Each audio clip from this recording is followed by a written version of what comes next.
Good evening, friends. So, we're starting today with an inspirational message. We are reading from the book Our Daily Bread, psychographed by Chico Xavier by the Spirit Emmanuel. The message tonight is titled Goodwill. It's number 66.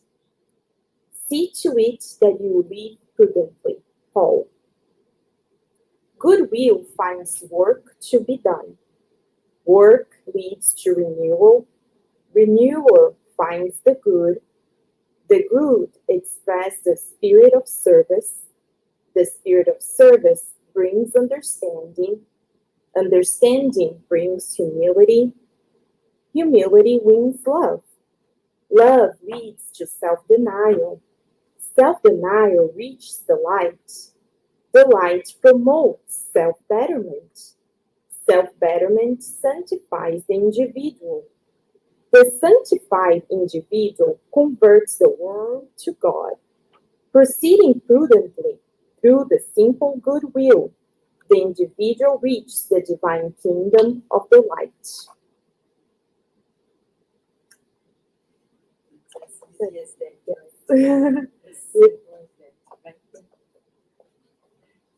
Short but powerful. For those who want to reread it, this is in the book Our Daily Bread that Daisy read.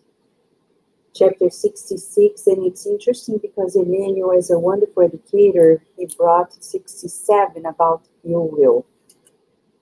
It's such a powerful message that resolves all the problems of the world. All right. So let us prepare ourselves for the prayer.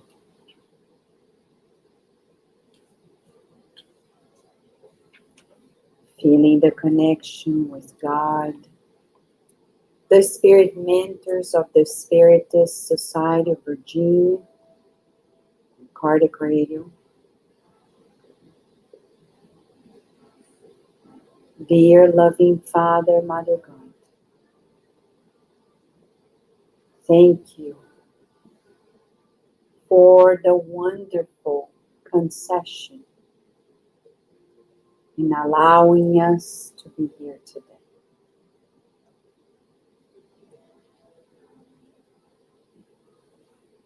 We breathe in the air that you kindly give to us and cherish the ability of thinking.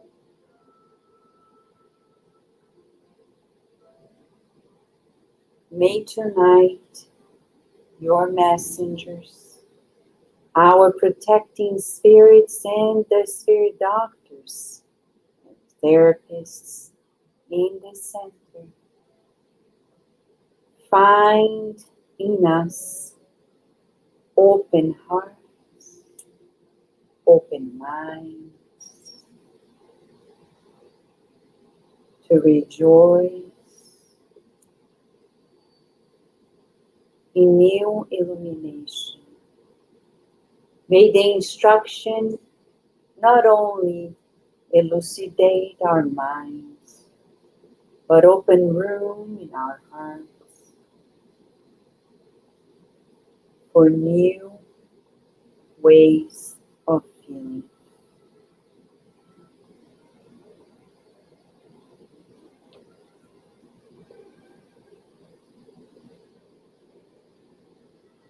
We see a shower of healing light already pouring onto us, delivering the energy medicine that we need.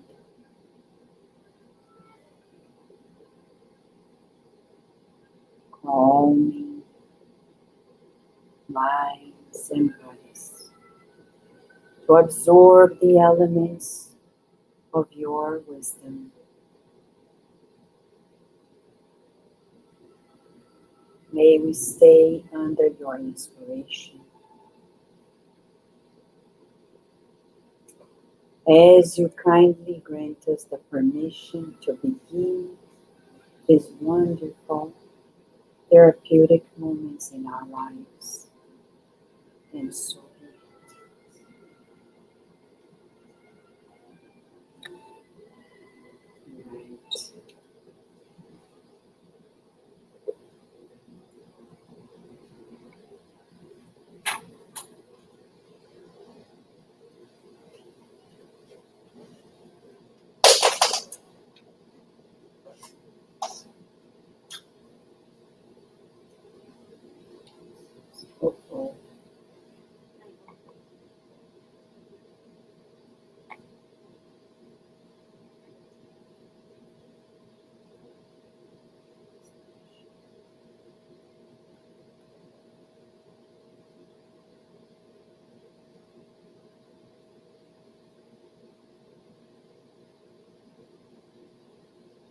Friends, as you know, we are studying this wonderful book that was recently translated but not yet published by our team.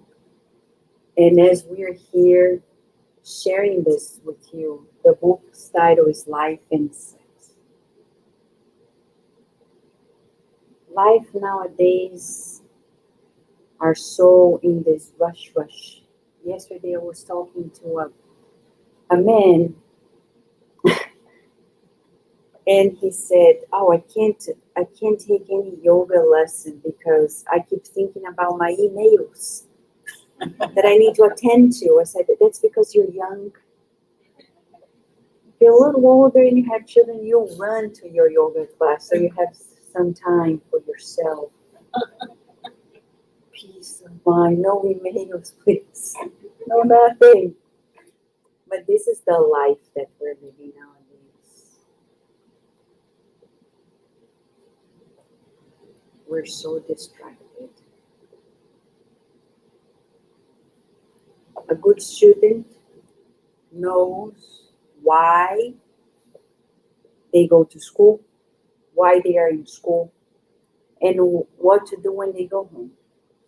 A bad student refuses to know the purpose of school, refuses and finds always ways to have fun and enjoy, but not study in our school. And that's how majority of people are on earth. They wake up and people tell us, enjoy your life, enjoy. And should we enjoy? We're enjoying here, right? We love it. But it's not about not enjoying, but enjoying the right things, enjoying studying, helping people. There are two types of people in life, takers and givers. Majority of people on earth are takers. They're always looking who to talk to, why, and what to do because of the goals they need to achieve. But there are few givers who are constantly thinking about what to do to make rooms like this more pleasant.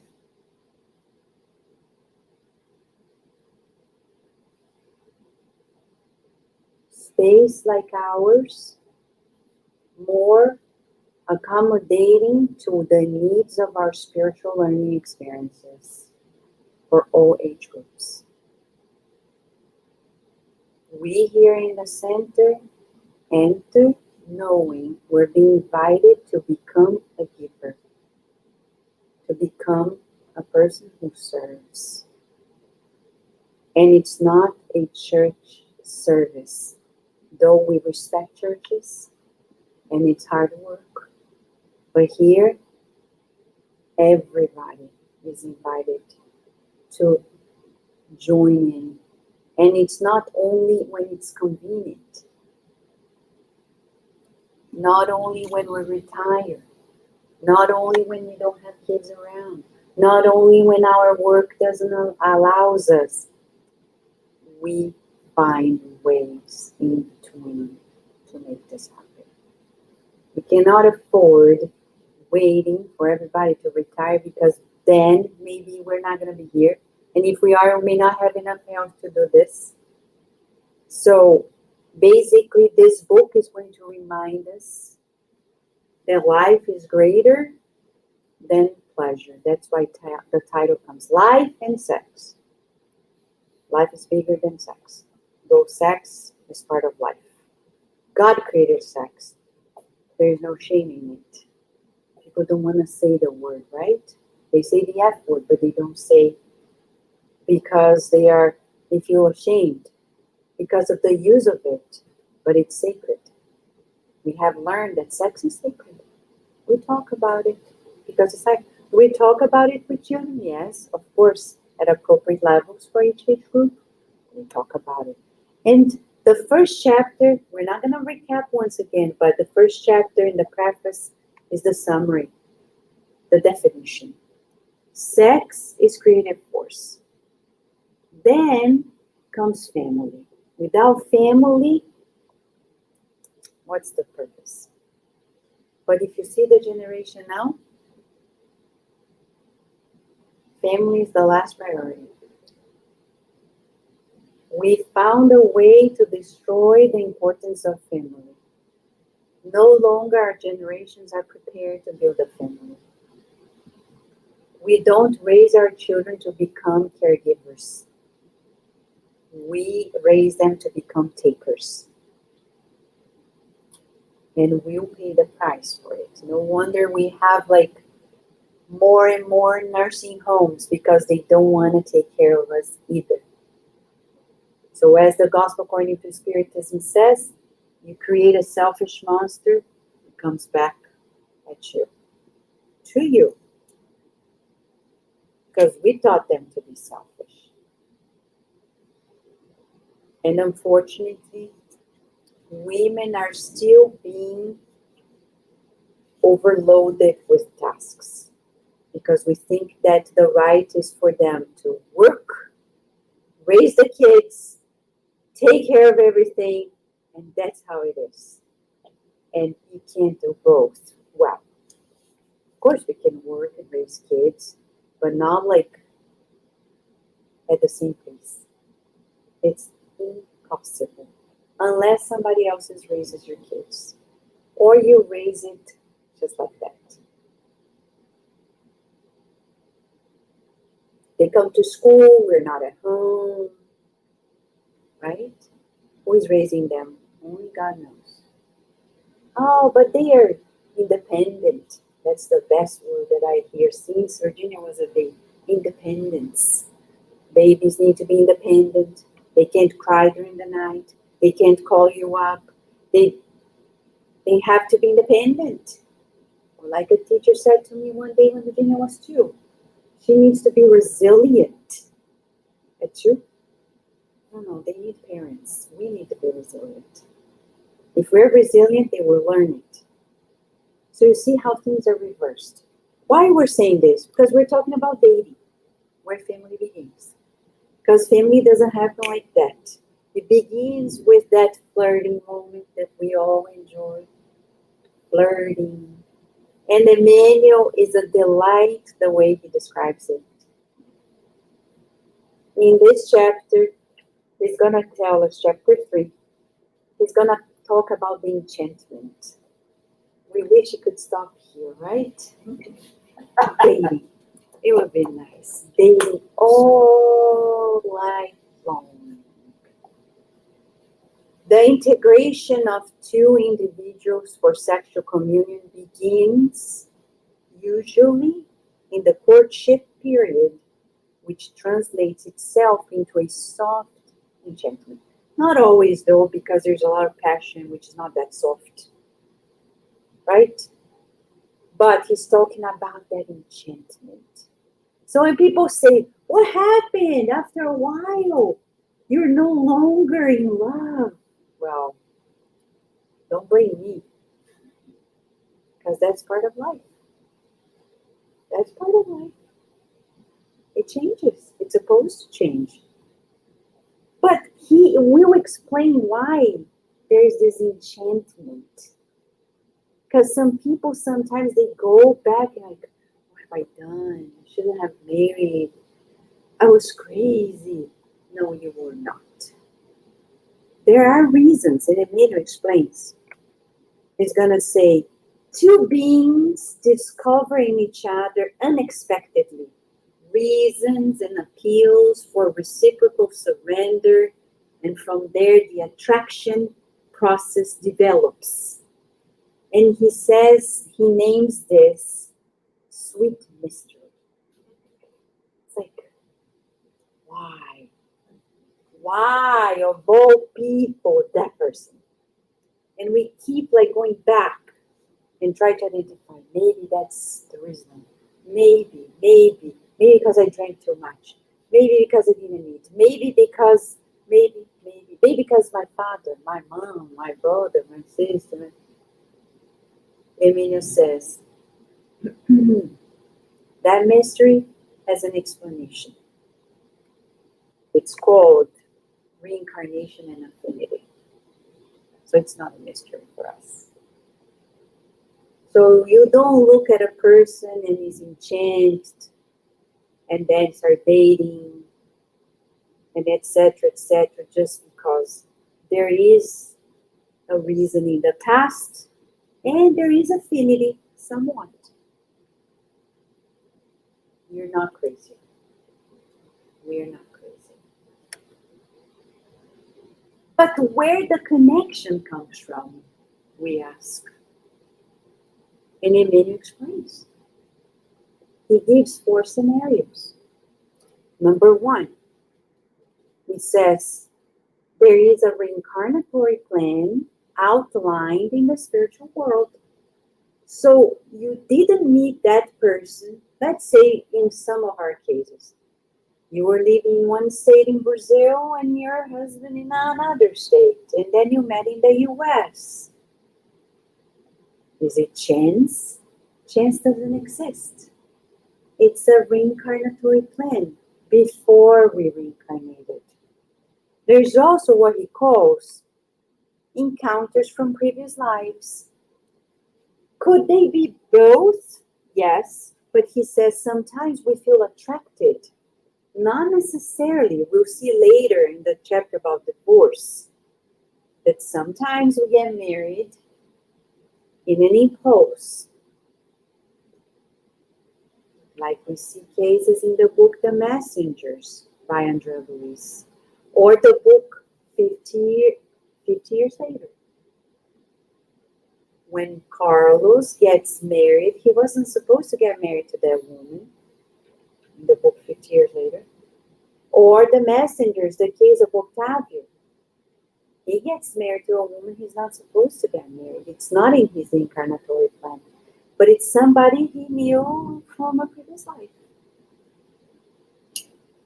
So also we have that connection because hearts that were joined in passionate delinquency in other times.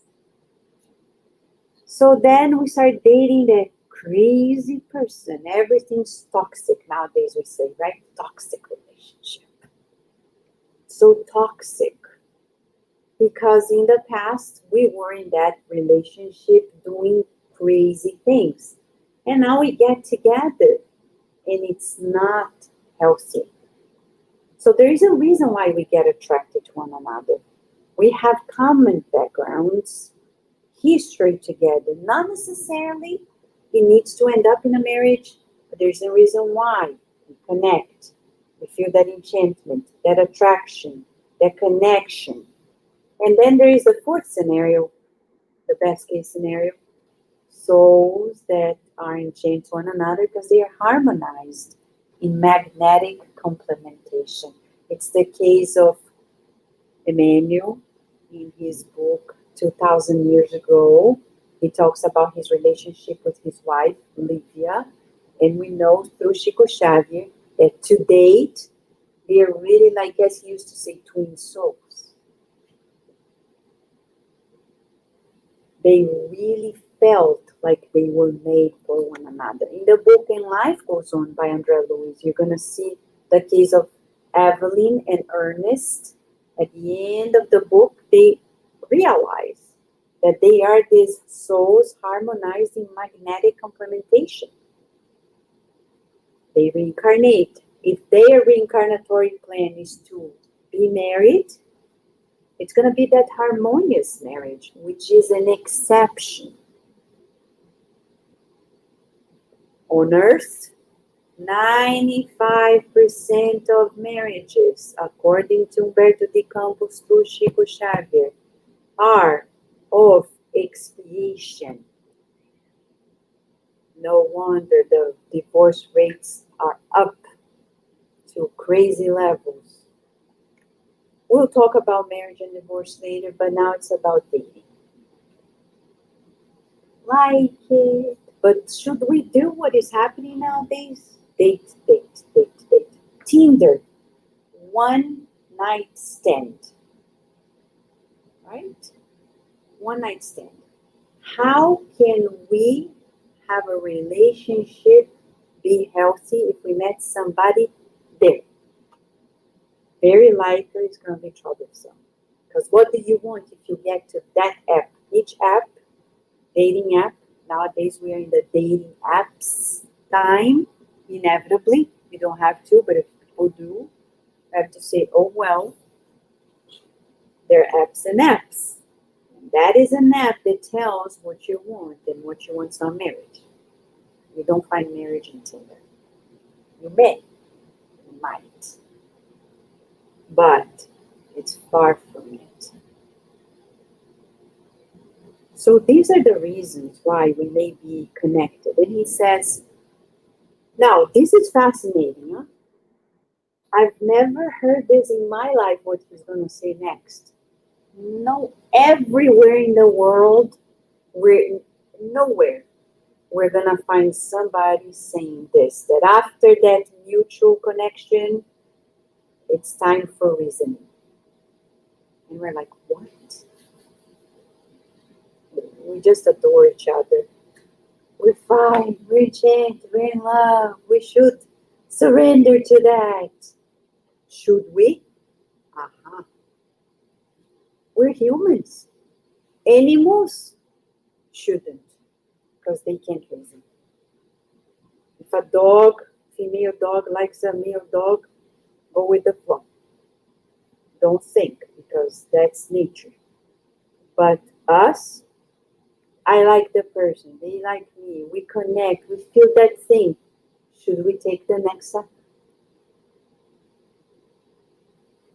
Get the number, right? That's what they say. Get their number, I got the number, I got the number. That's what they say, I got the number, the phone number. And then nowadays it's text dating. And they go, no, we're text dating, text dating. Oh, you're dating? Yes. Did you meet? No, we don't go anywhere, we just text. It's amazing, those times. Or should we take the next step? Emmanuel is saying, think. So we need to tell our teens. But we understand why it's hard when we are younger, because the prefrontal cortex is not developed yet. So it's hard to put a leash and say, don't go. If they come from a past of sexual deviations, sexual addictions, it's going to be hard to contain. So that's where the family comes in place. Not to repress, but to educate. And explain to that teen how important it is to see the consequences of every action. And Emmanuel is going to tell a little bit in this chapter already.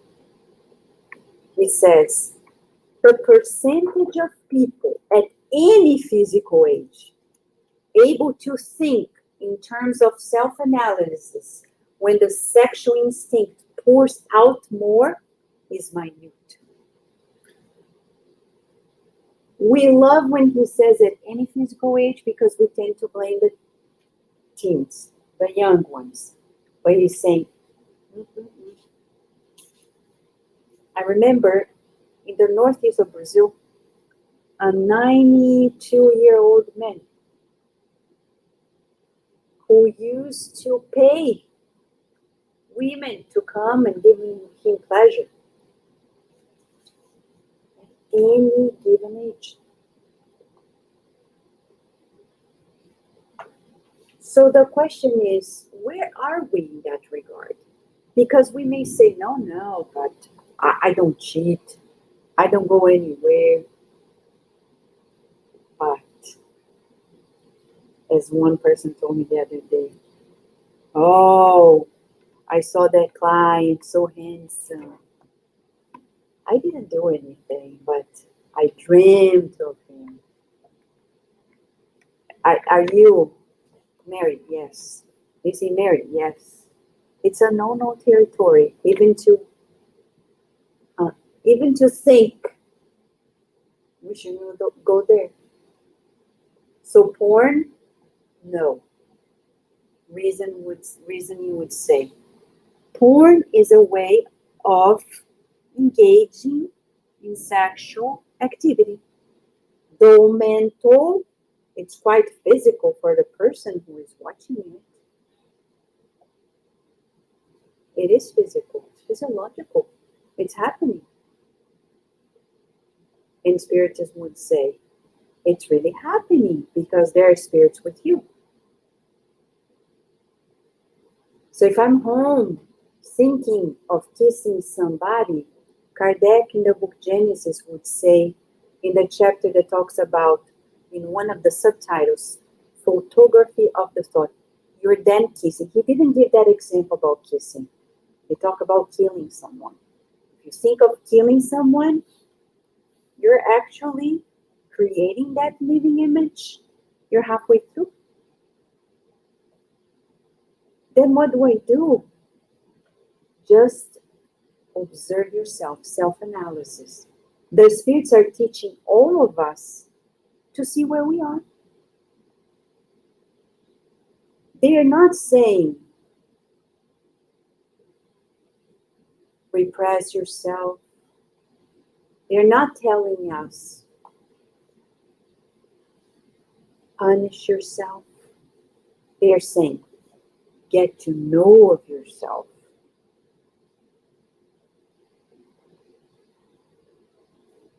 And work with it. But if it's about two people, they feel the attraction. Should we take the next step? Spiritism is enlightening us, saying, think of the consequences. Because for every action, there is a reaction. It's a law.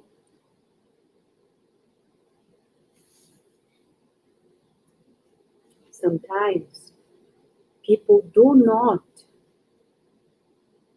do anything, but they feel perceived by somebody. They don't go after, but they perceive. And they enter the game, the flirting game. Oh, but I'm not doing anything. But we're not refraining either when we're supposed to refrain. Sometimes this happens at work. Another day, somebody was telling me, oh, you know how many cases, Vanessa, in these schools, the parents of one another, people, yes, the cheating. I said, I don't want to know the stories. But it happens. Teachers with parents, teachers of little kids, and parents of little kids amongst themselves. And then we think, should I engage it or not? And it's not only about a behavior, it's about knowing where I am. In the Spirit's book by Kardec, there is a moment when he's talking about reincarnations and previous lives' memories. He asks, but if we forget everything, how do we know who we were? The good spirits are so kind that they say, observe your instinctive tendencies. There you go. If I feel that, it means in previous life, Mama Mia, I've done much more. If now I'm just contemplating, back then, I were a master. And now I'm learning to tame the flames. If we can say it this way. Tame the flames. Domesticate the wild horse. Inside of our minds. It's not in the body. It's foolish to punish the body. Because everything is in the mind. We studied here thought and life. Everything begins in the mind. Punishing ourselves, feeling guilty, doesn't go anywhere either. It's about realization. And then he continues. The influence exerted. Okay, let me explain from one to the next. Sorry. Emmanuel is very uh, comprehensive in his explanation. He brings a lot of topics. From this, he's going to lead us into understanding another element that is often unexpected in this mutual attraction that we feel. What else may be playing a role? And he says, using these words, the influence exerted by discarnate intelligences in the affective game. This is a book that can give us an example of how sometimes we will go from this dating scenario into the next steps. Sometimes it's for good purposes, like in this book, And Life Goes On, we'll see that partners of past lives, or more clearly, the spirits who will be born in the future of the home, will be on the behind the scenes saying, come on, date, get married, because I need to be born. The future children. They're there, rooting for the parents, the future parents.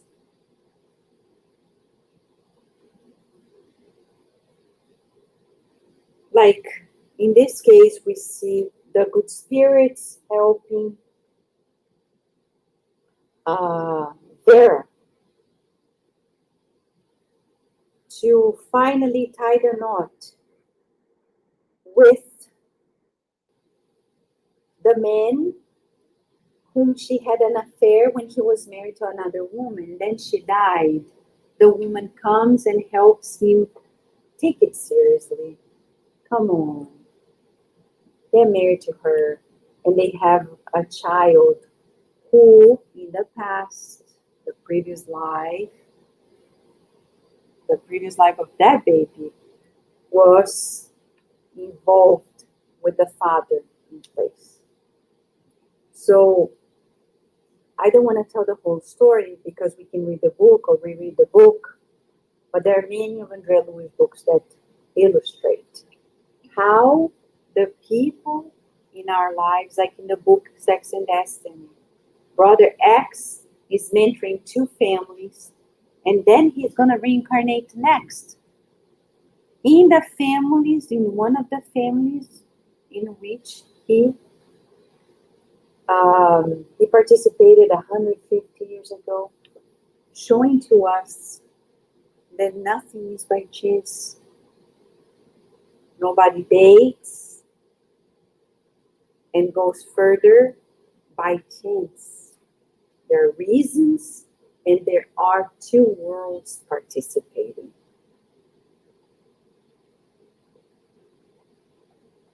Surrendering to sexual communion in regime of unpondered pleasure does not exonerate us from karmic ties with beings whom we bring to the light of the world. I know Emmanuel is very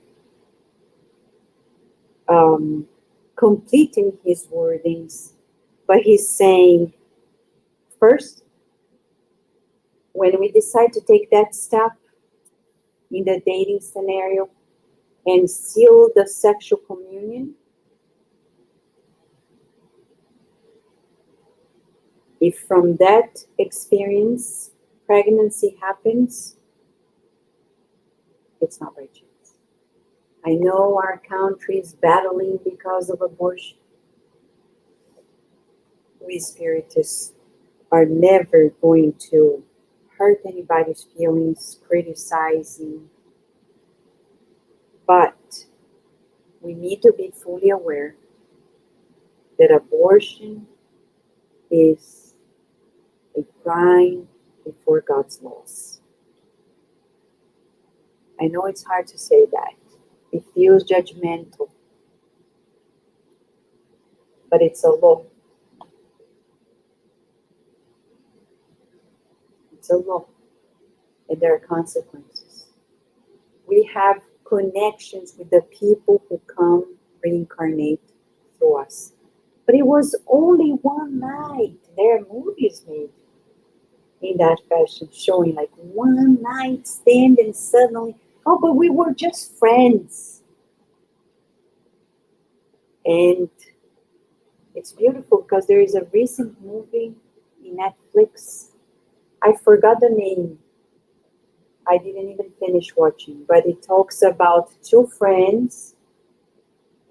They have one night stand and then pregnancy. And then it shows what happens if she got pregnant and if she didn't get pregnant. Shows the two lives that would be unfolded. And it's a good movie for teens, so they think a million times. And if it were a spiritist movie, we would show even further. If they commit abortion, what would happen, yada, yada, yada. So, in the light of the Christ, this chapter ends just like that, as dating experience ends, and comes something else. Either you get engaged and get married and have children or not. Dating is just like this. Comes and goes, just like this chapter. But in the light of the Christ, we learn that, one, it's not by chance that we feel the attraction. Sometimes it's because there are spirits inducing us to connections we're not supposed to have.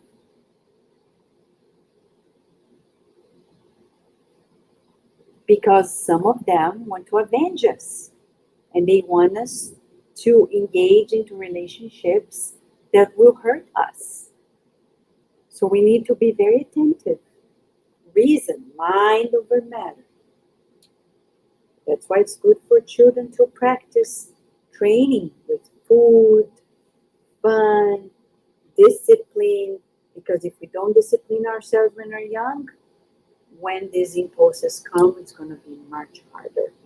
And in this world where everything is allowed and beautiful, it's going to be a bit harder.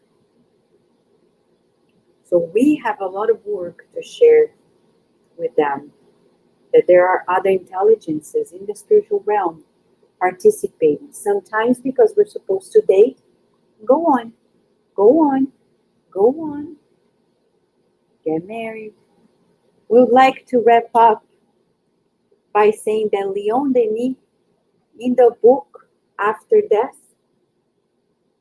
he says to us, the best thing that can happen to somebody who is already at the age of tying the knot is tying the knot, building a family. Because that makes us balance ourselves. Not what the world is teaching us. To be on the loose. Postponing endlessly. And say, no, first this, then second that, and then third is and maybe family. And then by the time they realize family is next, too late. Too late. Because it's not by chance that we're together. There is a plan. There are others that are supposed to reincarnate. And we depend on them for us to reincarnate another time as well. So it's important to create that balance. We'd like to stop here before we go to the passes. And we have a few moments to ask a question. Maybe a question that is itching us before we do the passes with Jesus. And I'll open here just in case if somebody has any question. If somebody online has any question, please let us know as well. So, you friends, do you have a question? Yes, John? When you talked about the child in the spirit world, encouraging the two to get together, the thought was given to me, what happens with the kids that need to be adopted? Do they ever have any spirits up there that are encouraging people to adopt? Yes, thank you. In the book In Life Goes On, there is a whole program in which the spirits need a certain spirit to reincarnate, but the couple who's being married is already past the age of pregnancy, and they need to care for this spirit. So they find a woman who is very poor, and they find a scenario. She's not going to live long, and then they find a way for them to find a child with her and take it into adoption. Remember?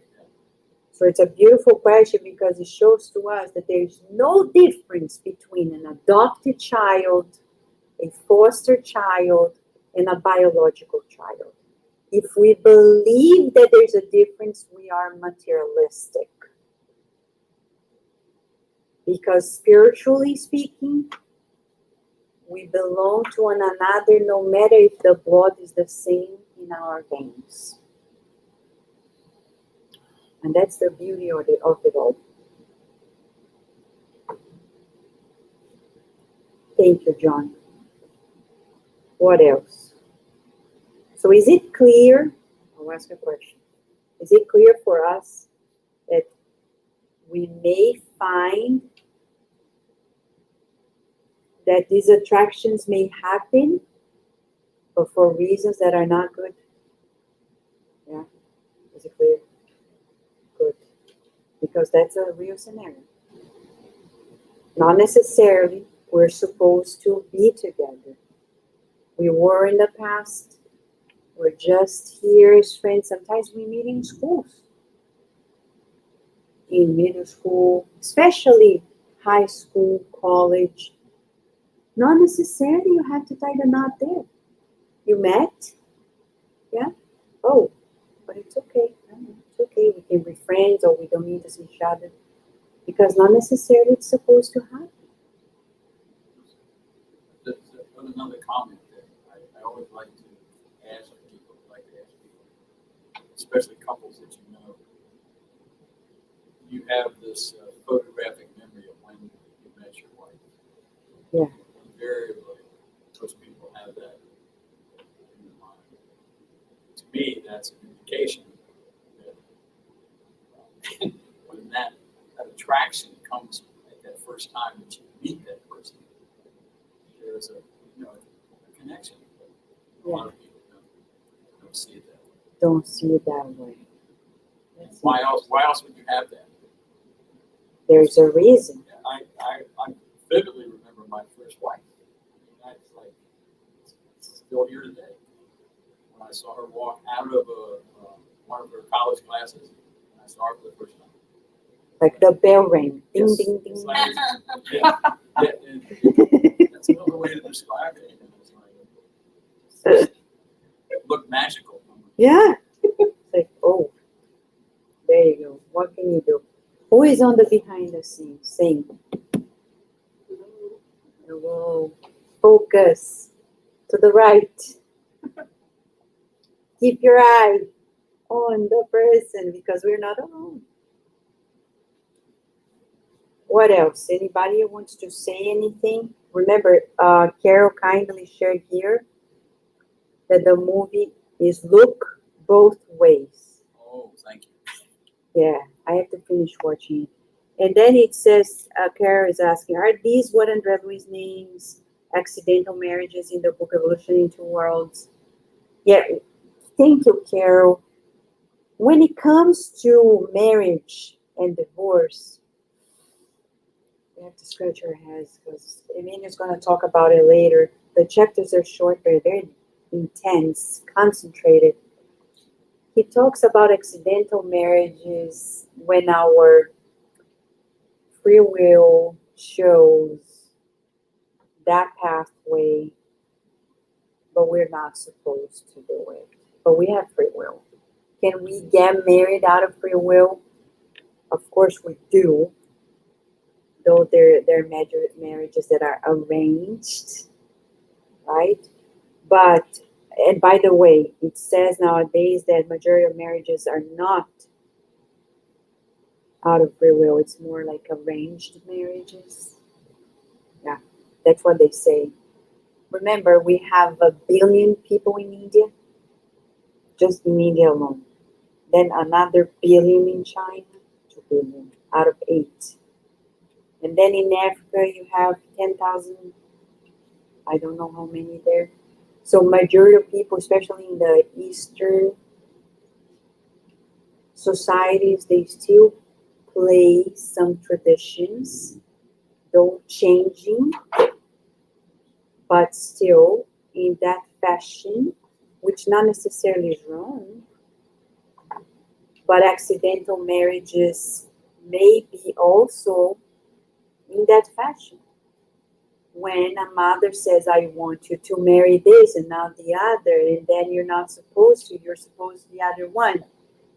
And in that way, maybe an accidental marriage out of the mother's whim. Amara Domingo Soler in the book Reincarnation in Life talks about that.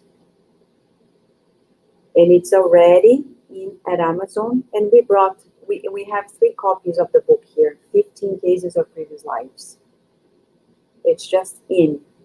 And it says one of the cases is that the mother who wanted the son to get married to somebody whom he didn't want to, but he had to because of the mother. He wasn't supposed to, but he did,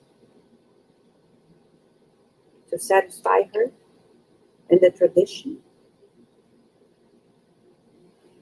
Thank God Jesus would never force us to do anything. But he would always warn us of the consequences. So dating is beautiful. There is this sweet mystery, this enchantment. But now we know a little more the reasons why this happens. It's not for us to go there and feel like, oh, think, right? Because we think that state is a good state to be in, it will be childish. Because for the first time ever on earth, we're not repressing, we're not prohibiting, and we're not letting it loose. We're educating it, saying, reason your feelings. And that's what we should tell our teens, and our children, and ourselves. Reason it. We have more next week. Okay? Okay? Now we have the passes. Thank you, Carol, for helping us. We'll have the passes with Jesus. We'll have the passes with Jesus.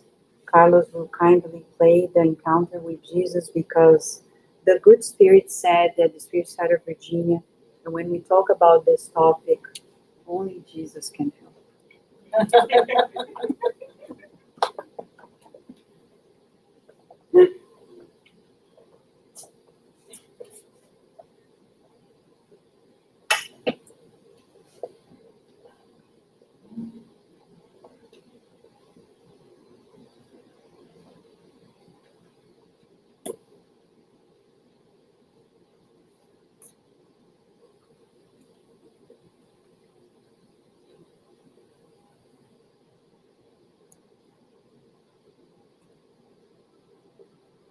You already know how to conduct yourself.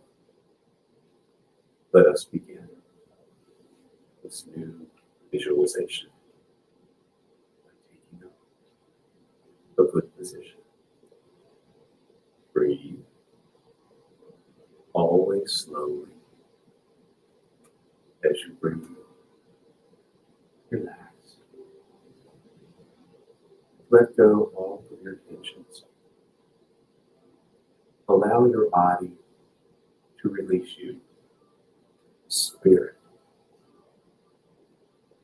The only way you can do this is by relaxing. Begin relaxing. As you breathe in a tranquil rhythm. Modern life causes us many pressures with a psychosocial nature. that make us lose our harmony, conflicts of various origins that unbalance us, difficulties which are in fact existential challenges that discourage us.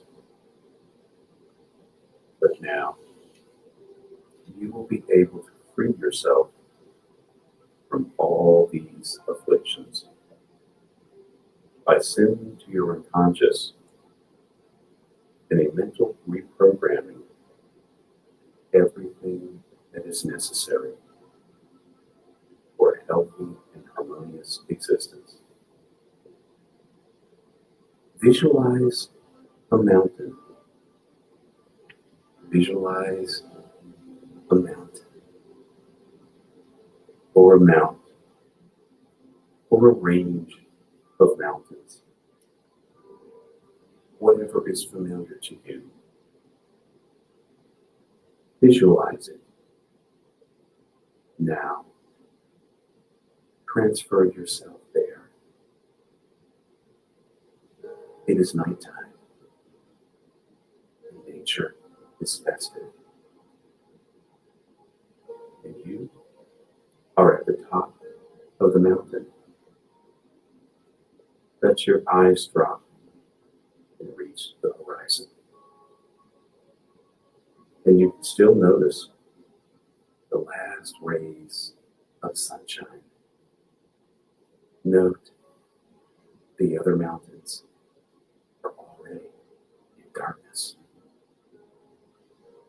And the sky full of stars. Observe. You are alone. We are rarely alone. And now, you are alone. Alone with God. God fills the universe and is beyond it. At this moment, you can feel him closer. Let him penetrate you. At a distance, you can hear the music made by the wind, the various sounds of nature. And you are all alone on this immense mountain, or in the place of your choice. Walk slowly, absorbing the oxygen, nature's purest and most rarefied oxygen. Breathe it in. Let yourself be filled by this blessing that maintains organic life. All life on earth. Breathe in gently. Hold it. Breathe out. Look at the sky once again. You might identify some of the stars if you are familiar with them. But taking your eyes down in a straight line, you can see in front of you, at a long distance, a star that is moving. You can see a moving star. Observe it. It is shining brightly. It is coming towards you. And you are dazzled as you contemplate it. It is coming closer and closer. And now, it's only yards away. It has the size of a human body. and it has become one. Observe this body, the long robes, the white material, the stoic head, surrounded by hair with combs of a honey-colored light or of golden color. The beard over the slim chest, mixed with his hair. The strong nose. Observe the lips, full lips, slightly open, and the eyes like two torches. The ample forehead. You know him. It is Jesus. It is Jesus who has come closer to you. Observe him. There he is. He comes a little closer, and you see him in all his glory, irradiating the gentle light. He looks at you. The expression is one of tenderness. There is an air of melancholy, and he emanates much love. He seems to say to you without words, ask me for something. I have come to help you. Ask me for something. This is a moment, a very important moment in your life. Don't ask for trivial things. Meditate on something with great meaning, something profound, something great. And when I count to 3, ask him for it. Be brief, without justifications, without explanations. Think about what you will request. Think about it now. I will count. 1, 2, 3. Now, ask him.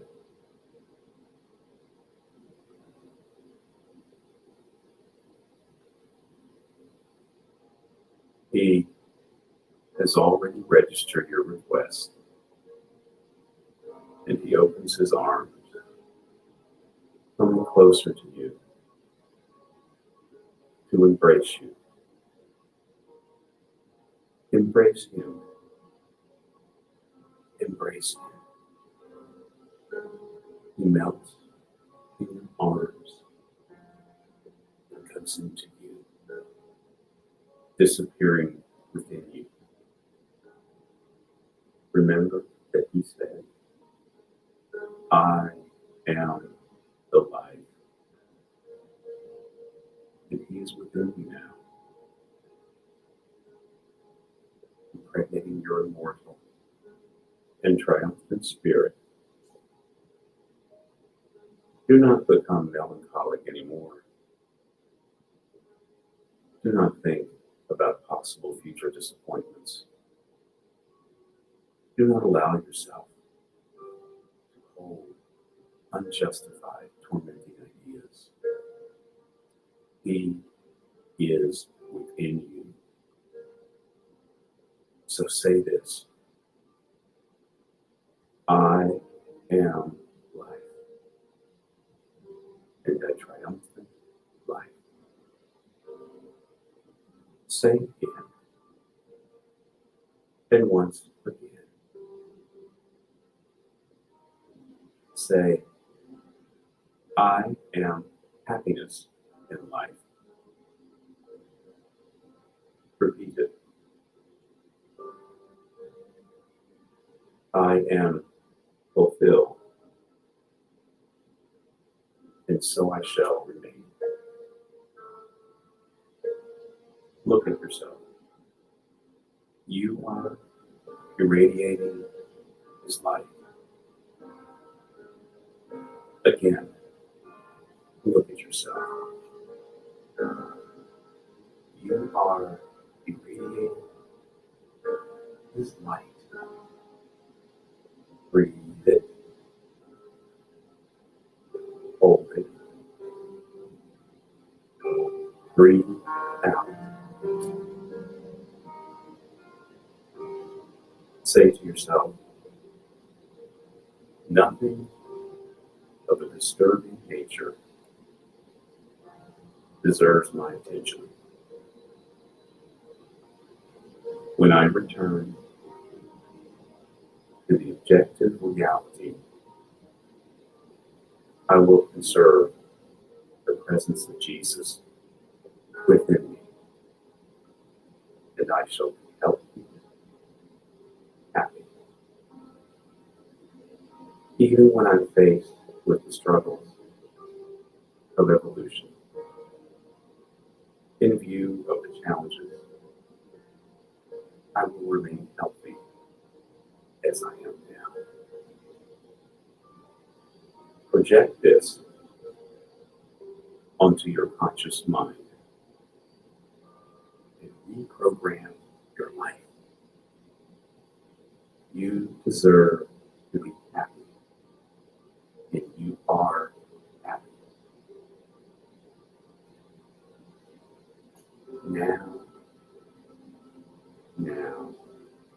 it is time to come back.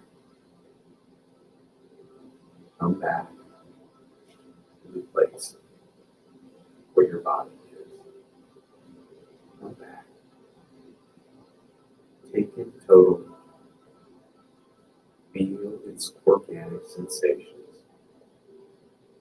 Keeping your eyes closed. Breathe in. Hold it. Breathe out.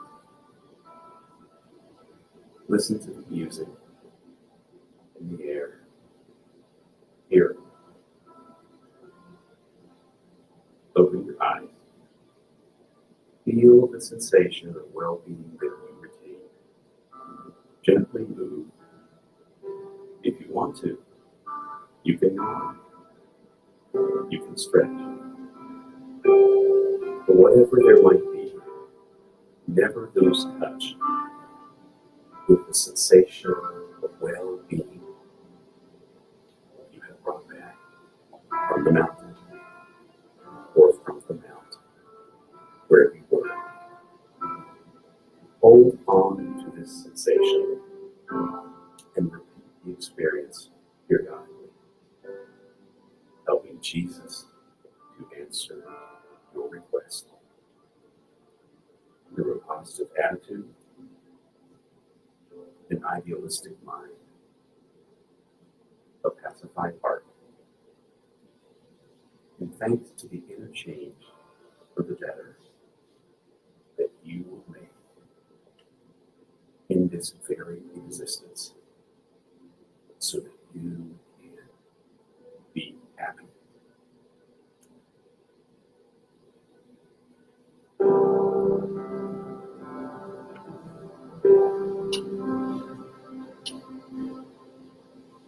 Thank you, dear Lord of life, for the opportunity of learning what we didn't know.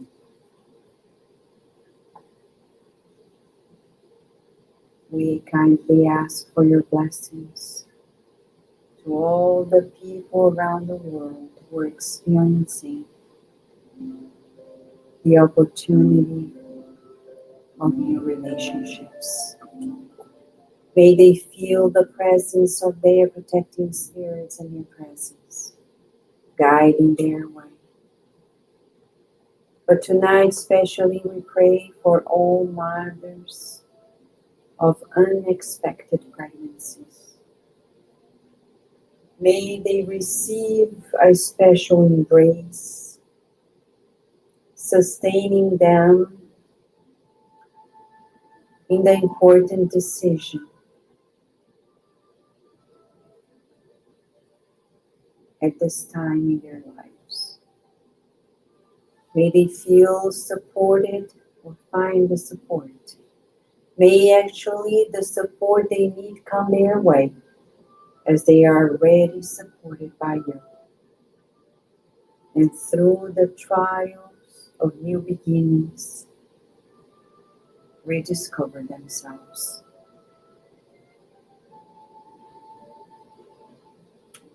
We love you, God, and we want to be better at fulfilling your designs on earth as they already are in heaven. With your permission, we close this therapeutic meeting tonight, willing to re-encounter as our bodies rest and we sleep physically, but are active spiritually and soul.